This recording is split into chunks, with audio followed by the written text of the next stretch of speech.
మేమేమి క్యాబినెట్లో కూడా ఈ కమిషన్ రిపోర్ట్లో వెంటనే చర్యలపై ఏమీ మాట్లాడకుండా మరి క్యాబినెట్లో డిస్కషన్ చేసి ఆ తర్వాత ఇది శాసనసభలో ఈ కమిషన్ రిపోర్ట్ పెట్టి శాసనసభలో మరి ఈ శాసనసభలో అందరి మరి అభిప్రాయం విని we will take the next course of action, next way forward అని చెప్పి స్పష్టంగా తెలియజేయడం జరిగింది. ఒక supreme court judge led commission of ఎంక్వైరీకి ప్రతిపక్షంలో ఉన్న పెద్ద మనుషులు చేసిన తప్పు సరిపోయినట్టుగా ఒక సుప్రీం కోర్ట్ జడ్జ్ లెడ్ ఆ కమిషన్ ఎంక్వైరీని కాంగ్రెస్ కమిషన్ అంటారండి. మీరు ఏమేం మాట్లాడంటారండి? మీరు మీ వల్ల ఈ రాష్ట్రానికి శాశ్వతంగా నష్టం జరిగింది. మీ వల్ల రాష్ట్రానికి శాశ్వతంగా నష్టం జరిగింది. మరి the cabinet the speaker sir the cabinet resolve అంటే ఏమాత్రం కక్ష సాధింపు అనే ధోరణి లేకుండా ఒక డెమోక్రటిక్ వేగా, ఒక పారదర్శకంగా, ఒక fair and neutral Vega cabinet చేసే తీర్మానం ఏంటంటే resolve to accept the report of the commission of enquiry, further resolve to place the same before assembly for discussion. మేమేమో పూర్తి రిపోర్టు అసెంబ్లీలో పెట్టి చర్చించాలంటే ఈ పెద్ద మనుషులు కోర్టుకు పోయి ఆ రిపోర్టు మీద స్టే అడిగినరు, అసెంబ్లీలో రిపోర్ట్ పెట్టదని అడిగిందని చెప్తే మరి ఎవరు దాచిపెడుతుందో ఒక్కసారి మీరు ఆలోచన చేయాలి.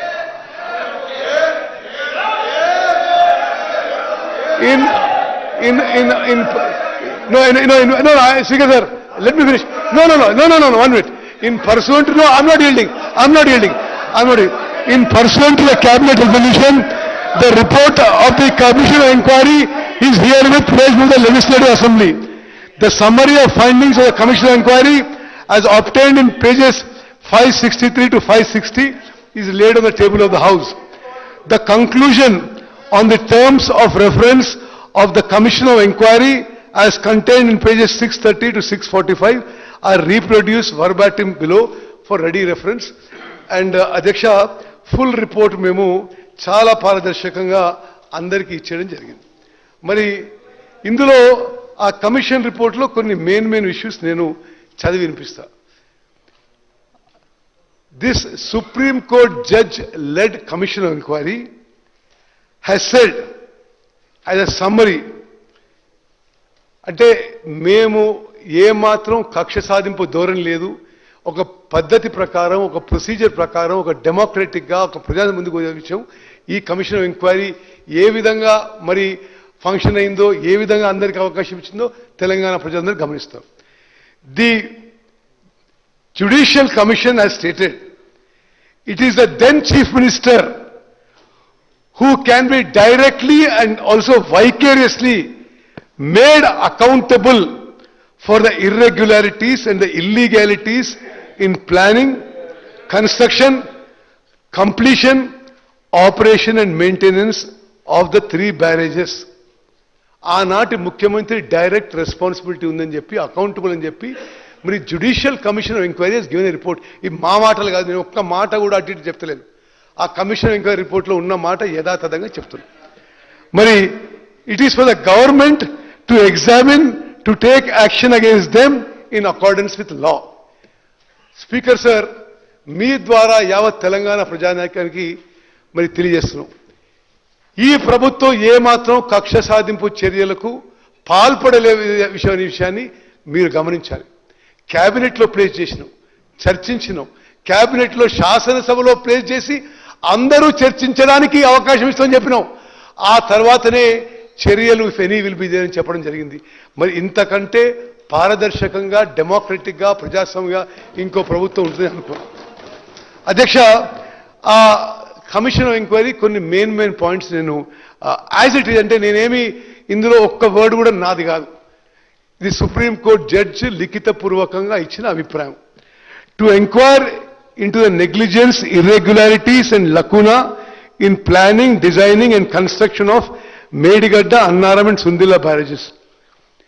జడ్జి ఏమంటారంటే it is held that there is wrong, అంటే wrong planning, and in some cases no planning in construction and completion of the 3 barrages in respect of preparation of estimates and granting administrative approvals and applying for and obtaining necessary permissions to approvals from the Central Water Commission.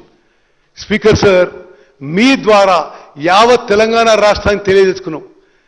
మరి వాళ్ళకి ఎందుకు ఆతృతుందో లేకపోతే ఏం మాత్రం ఉందో కానీ సిడబ్ల్యూసికి DPR approval కాకముందే టెండర్లు పిలిచి కాంట్రాక్టర్లకి మాట్లాడుకున్నారు, పనులు మొదలుపెట్టింది. Without any approval from contractor, any approval from CWC, the contracts are awarded. ఈ దేశంలో ఈ ప్రపంచంలో ఎక్కడ ఇట్లా జరిగి ఉండదు. అదేవిధంగా ది ఎక్స్పర్ట్ కమిటీ, వారే నియమించిన ఎక్స్పర్ట్ కమిటీ ఎవరి గురించి అయితే మాజీ ముఖ్యమంత్రి కేసీఆర్ గారు శాసనసభలో చాలా గొప్ప మేధావులని, నైపుణ్యం ఉన్న వాళ్ళని, అనుభవం వాళ్ళని నేను కమిటీ పెట్టి వాళ్ళ ఒపీనియన్ ప్రకారం పోతున్నాడో ఆ కమిటీ కూడా మేడిగడ్డ దగ్గర బ్యారేజ్ కట్టొద్దు అని స్పష్టంగా ఇచ్చిండ్రు. దెన్ వీళ్ళు ఏమన్నారు, ది తుమ్మిడిగడ్డ దగ్గర నీళ్ళు లేవు, అందుకోసమే మేడిగడ్డ దగ్గర కడుతున్నాం అని చెప్పినారు. ఆ రోజు కానీ తర్వాత కానీ జ్యుడిషియల్ కమిషన్ అన్ని రికార్డ్స్ పరిశీలించి the alleged non availability of water at Tummidihatti is not correct and not the genuine reason for construction of barrage of Medigadda. అంటే తుమ్మిడిహట్టి దగ్గర మీరు నీళ్ళు లేవని మేడిగడ్డకి షిఫ్ట్ చేసిండ్రు. మీరు చెప్పిన కారణాలు కరెక్ట్ కాదు, తుమ్మడిహట్టి దగ్గర కూడా నీళ్లు ఉన్నాయి, మీరు అబద్ధాలు చెప్పిందని చెప్పి జ్యుడిషియల్ కమిషన్ లిఖితపూర్వకంగా పేర్కొన్నారు. మరి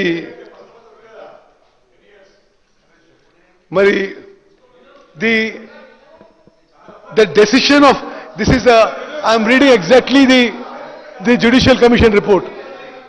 The decision of construction of barrage at Medigadda and also at Annaram and Sundilla is solely of the then Chief Minister in the Judicial Commission Vakya. Then second is that to inquire into the manner of award and execution of contract, including but not limited to deviations in the contract and following strict financial discipline in execution of such contract. Contract paddhati, tendering process, WAPCOS తో ఉన్న మరి DPR తీసుకున్న విషయం, అన్ని విషయాల్లో all norms have been violated అని చెప్పి judicial commission పేర్కొంది. అదేవిధంగా అసలు టెండర్ పద్ధతే ఈ కాళేశ్వరం ఇరిగేషన్ కార్పొరేషన్ పెట్టిన తర్వాత అసలు మీరు ఫాలో అయిన టోటల్ ప్రొసీజర్ ఇల్లీగల్ అని చెప్పడం జరిగింది. ఒక ఇల్లీగల్ ప్రొసీజర్ ఫాలో చేస్తూ 1,00,000 కోట్లు ఖర్చు పెట్టి, ఆ 1,00,000 కోట్లు ఖర్చు పెట్టిన తర్వాత బ్యారేజ్ కూలిపోయి, మరి ప్రభుత్వం ఏం చేయాలో అధ్యక్ష, మరి సభ్యులందరూ కూడా ఈ విషయాల్లో వారి అభిప్రాయం తెలియాలని మనం చేస్తున్నాం. అదేవిధంగా revise estimates 1, revise estimates 2 project cost పెంచుకుంటూ పోయిను. ప్రాణహిత చేవెళ్ల దగ్గర ప్రాజెక్ట్ కట్టి ఉంటే ఎప్పుడో 38,500 కోట్లతో ప్రాజెక్టు పూర్తయి ప్రాణహిత నుంచి చేవెళ్ల వరకు 16.5 లక్షల ఎకరాలకు నీళ్లొచ్చి ఒక 60,000 కోట్లు ఇప్పటి వరకే సేవ్ అయిపోయి, ఆ సొమ్ముతో పాలమూరు రంగారెడ్డి, కల్వకుర్తి, నెట్టెంపాడు, భీమా, ఎస్ఎల్బిసి, డిండి, దేవాదుల, సీతారాం సాగర్ ఈ ప్రాజెక్టులు అన్నీ కూడా ఆ అమౌంట్లో పూర్తయ్యాయి అధ్యక్ష. మరి ఆ విధంగా కాకుండా అమూల్యమైన ప్రజా సొమ్ముని ఈ విధంగా దుర్వినియోగం జరిగింది. అదేవిధంగా to enquire into the negligence and లకూనా in operation and maintenance of 3 barrages by the agencies concern and the department, thereby leading to major damage to the structure. ఇది జ్యుడిషియల్ కమిషన్ రిపోర్ట్లో there is absolutely no operation and maintenance of 3 barrages. There is no O&M manual even అని ఇది supreme court judge గారు observe చేసిన విషయం. జరిగిన విషయం ఏంటంటే వీళ్ళు ఇనాగ్రేట్ చేయగానే ఆ తర్వాత ఆ బ్యారేజీల కింద నుంచి లీక్ మొదలైంది. అప్పటి నుంచే ఆ ఇంజనీర్లే మొత్తుకుంటున్నారు ఈ నీళ్లు తీసేసి రిపేర్ చేయాలని. వాళ్ళకి నీళ్లు తీసేసే స్వేచ్ఛ కూడా అప్పుడున్న అధికారంలో ఉన్న మరి అప్పుడున్న ముఖ్యమంత్రి గారు, ఇరిగేషన్ మంత్రి గారు అలౌ చేయకుండా ఆ నీళ్లు అట్లనే స్టోరేజ్ పెట్టిండ్రు. ఆ రాంగ్ ప్రొసీజర్స్తో ఆ బ్యారేజ్ కొలాప్స్ అయిపోయింది. దెన్ ఆల్సో ఇది judicial commission words, it is held that there are defects in designs, there are defects in drawings, defects in construction and defects in quality control. In fact, in the manner the construction work of these 3 barrages taken up and done, there appear to have no scope to check and ensure quality control. అదేవిధంగా అనేక procedural ఇష్యూస్లో కూడా judicial commission has pointed out. మరి project complete కాకముందే completion certificate ఇచ్చేసిండ్రు. అదేవిధంగా project complete కాకముందే bank guarantee ఇచ్చేసిండ్రు. అదేవిధంగా no justification for revise estimates, then no justification for extension of time. ఇవన్నిట్లో కూడా ప్రొసీజర్స్ మరి వయోలేట్ చేసి కాంట్రాక్టర్లకి మేలు చేసే విధంగా ఆనాటి ప్రభుత్వం ఆనాటి పెద్ద మనుషులు వివరించారని చెప్పి జ్యుడిషియల్ కమిషన్ రిపోర్ట్లో స్పష్టంగా పేర్కొన్నారు. అదేవిధంగా the commission shall fix responsibilities for the lapses identified during its inquiry into the above matters and financial implication on the lapses identified. So, దాంట్లో కమిషన్ ఆనాడున్న మరి పొలిటికల్ ఎగ్జిక్యూటివ్తో సహా అధికారులు అందరి పేర్లు పెట్టి ఎవరు దేనికి లయబుల్ అని చాలా స్పష్టంగా తెలియజేయడం జరిగింది. సో నేను అవన్నీ పేర్లు చదివి మీ సమయం వేస్ట్ చేయను. Report already is place in the house. All the engineers and IAS officers and the political executive, all their names are there. In this Judicial Commission report, the then Chief Minister has been directly held accountable and responsible for the collapse of the Medigadda barrage. The then Irrigation Minister has also been held responsible for lapses, and the then Finance Minister also has been held responsible for the lapses. Mari Adhyaksha, Prabhutvamu ఈ విషయాన్ని ఇంత పారదర్శకంగా 660 పేజీల report మీ అందరికీ ముందు తీసుకొచ్చి ఈ శాసనసభ represent the house, represent the state, 4 కోట్ల ప్రజల యొక్క ప్రతిబింబం కాబట్టి ఈ సభలో ఆ రిపోర్ట్ ప్లేస్ చేసి వే ఫార్వర్డ్ నెక్స్ట్ స్టెప్ తీసుకోవాలని ప్రభుత్వం నిర్ణయించింది. అధ్యక్ష నేను కొన్ని ఫిగర్స్ చెప్తే మీరు ఆశ్చర్యపోతారు. ఇది మాటి మాటికి వాళ్ళు పదే పదే కాళేశ్వరం ప్రాజెక్టు వల్ల నీళ్ళు వచ్చినాయి, కాళేశ్వరం ప్రాజెక్టు నీళ్ళు వచ్చినాయి అని చెప్పి 10 ఏళ్ల పాటు ఒక అబద్ధము ప్రచారం చేసుకున్నారు. ఇది పచ్చి అబద్ధము. నేను మీకు ఫిగర్స్ చదువుతాను. These figures are from the records of government of India and government of Telangana including in your time. మరి అంటే మేడిగడ్డ బ్యారేజ్ నుంచి నీళ్లు లిఫ్ట్ చేసుకున్నప్పుడు ఎంత ఎకరేజ్, ఎంత ప్యాడీ ప్రొడక్షన్, కొలాప్స్ అయిన తర్వాత ఎంత అని.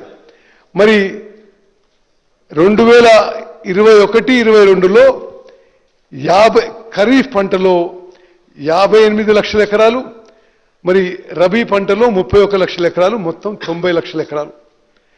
అదేవిధంగా 2022-23లో 115 లక్షల ఎకరాలు, 2023-24లో 115 లక్షల ఎకరాలు.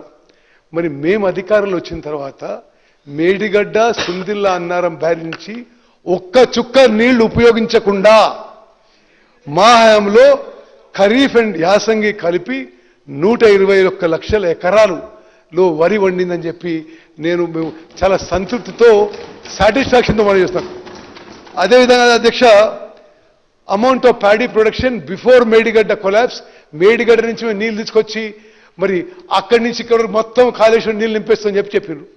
మరి మేడిగడ్డ కూలిపోయి మేడిగడ్డ, అన్నారం, సుందిల్ల నిరుపయోగంగా 20 నెలల నుంచి ఉన్నాయి. మరి నిరుపయోగంగా ఉండంగా ఎంత వరి వండిందో నేను లెక్కలు చెప్తున్నా. మరి వాళ్ళ అధికారంలో ఉన్నప్పుడు 21-22లో 186 లక్షల మెట్రిక్ టన్నులు, 22-23లో 238 లక్షల మెట్రిక్ టన్నులు, 23-24లో 253 లక్షల మెట్రిక్ టన్నులు. మేడిగడ్డ బ్యారేజ్ కూలిపోయిన తర్వాత మేడిగడ్డ, అన్నారం, సుందిల నుంచి ఒక్క చుక్క నీళ్లు ఉపయోగించకుండా మా ప్రభుత్వ హయాంలో ఖరీఫ్ అండ్ యాసంగి కలిపి ఈ రాష్ట్రంలో వరి వండించింది 261 లక్షల మెట్రిక్ టన్నుల వరి ధాన్యం. ఇది భారతదేశంలోనే రికార్డు, తెలంగాణలో రికార్డు, ఉమ్మడి ఆంధ్రప్రదేశ్లో రికార్డు. 29 రాష్ట్రాల్లో ఇంత వరి పంట ఒక సంవత్సరంలో ఎన్నడూ పండని విషయం కూడా నేను మనం చేస్తాను. మరి అదేవిధంగా మరి అధ్యక్ష, మరి మనం ప్రభుత్వంలో ఉన్నప్పుడు we are holding the people's mandate for 5 years. ఖర్చు పెట్టే ప్రతి పైసా చాలా బాధ్యతతో చేయాలి. వాళ్ళు పూర్తిగా బాధ్యతారహితంగా అసలు జ్యుడిషియల్ కమిషన్ మాటల్లో అబద్ధాలు చెప్పి తుమ్మడిగట్టు నుంచి మేడిగడ్డకి మరి ప్రాజెక్టు షిఫ్ట్ చేయడం జరిగింది. అప్పుడు కూడా ఏమన్నారు, తుమ్మడిగట్టు దగ్గర కూడా కడతామని చెప్పినారు, కట్టలేదు. తుమ్మడిగట్టు దగ్గర కట్టలే, మేడిగడ్డ దగ్గర కట్టింది, అది కూలిపోయింది. మరి అధ్యక్ష, ఈ decision to shift from Tummidihatti to Medigadda ఈ రాష్ట్రానికి శాశ్వతంగా నష్టం చేసే విధంగా మరి వాళ్ళ నిర్ణయాలు, వాళ్ళ యాక్షన్స్ అనే విషయం కూడా యావత్ తెలంగాణ ప్రజలు గమనించారు. అదేవిధంగా మరి ఈ తుమ్మడిగట్టు నుంచి ప్రాణహిత చేవెళ్ళకి ఆ మేడిగడ్డకి షిఫ్ట్ చేయడంలో వాళ్ళు చెప్పిన ఏ కారణం కూడా ఏది కూడా మరి it is not a logical reason అధ్యక్ష. అదేవిధంగా మరి నేను మీకు అగ్రికల్చర్ ప్రొడక్షన్ గురించి చెప్పిన ఒక విషయం మీకు ఈ ఈ రెండు ప్రాజెక్టులో కొంత కంపారిజన్ ఇవ్వాలి.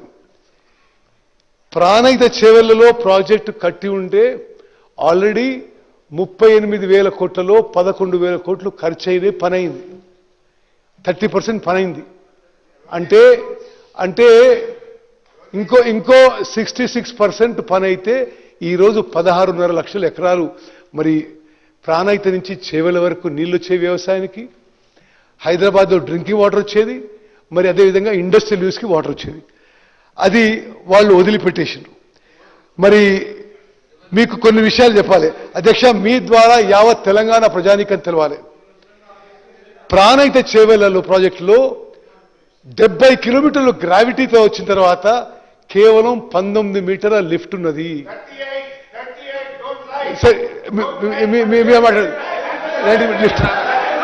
అదేవిధంగా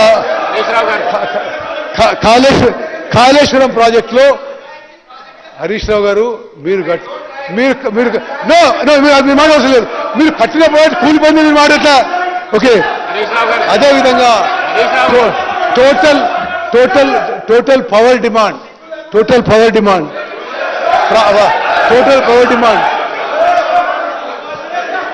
అధ్యక్ష సాధారణంగా ఎవరైనా తప్పు చేస్తే దానికి సిగ్గుపడతారు. అదే తప్పు చేసిండ్రు, మీ వల్ల కూలిపోయింది, మీరెంత భావించు. ఇది విచిత్రంగా ఉంది. ప్రాణహిత చేవెళ్ళ ప్రాజెక్టుకి పూర్తిగా పవర్ డిమాండ్ ఉండేది 3,400 మెగావాట్లు. వీళ్ళు డిజైన్ చేసి నిర్మించిన మరి కాళేశ్వరం ప్రాజెక్టుకి పూర్తిగా పవర్ రిక్వైర్మెంటు 8,450 మెగావాట్లు. అదేవిధంగా మరి ఆ ప్రాజెక్టు ఎంత ఖర్చు అవుతుందో మీకు చెప్పిన 38,000 కోట్లతో పూర్తయ్యే ప్రాజెక్టుకి ఇప్పుడు 1,47,000 కోట్లు తీసుకొచ్చింది.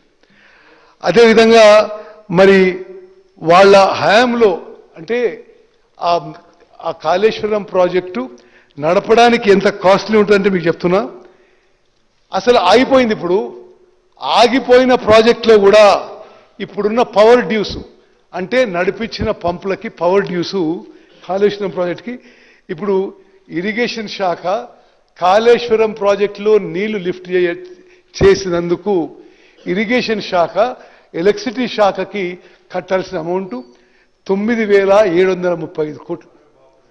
మరి ఇది విషయమైతే అధ్యక్ష, మరి ఆ తర్వాత ఇప్పుడు సభ్యులు మాట్లాడిన తర్వాత నేను వాళ్ళకి సమాధానం చెప్పడానికి రెడీగా ఉన్నా. ఈ విషయంలో ఈ రాష్ట్ర చరిత్రలోనే ఇది అత్యంత దురదృష్టమైన సంఘటన.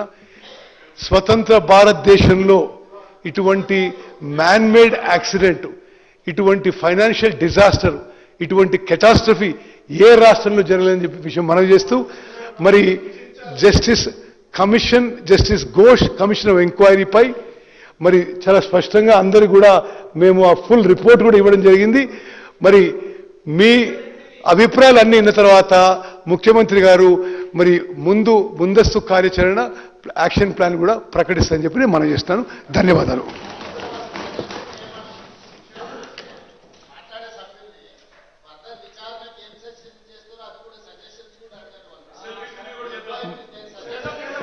సరే మరి స్పీకర్ సార్ అంటే నేను స్పీకర్ సార్ నేను అంటే నేనేమి గొప్ప చెప్పుకోవడం కానీ నేను ఒక ఎలక్టెడ్ రిప్రజెంటేటివ్ 7 సార్లు గెలిచిన ఇంత పారదర్శకంగా ఇంత ట్రాన్స్పరెంట్గా ఇంత డెమోక్రటిక్గా ఏ ప్రభుత్వం ఉండదు. మీ అభిప్రాయం కూడా తెలియజేయండి. ఆ తర్వాత మొత్తం డిబేట్ తర్వాత మరి ప్రభుత్వం యొక్క వే ఫార్వర్డ్ యాక్షన్ ప్లాన్ ప్రకటిస్తాం.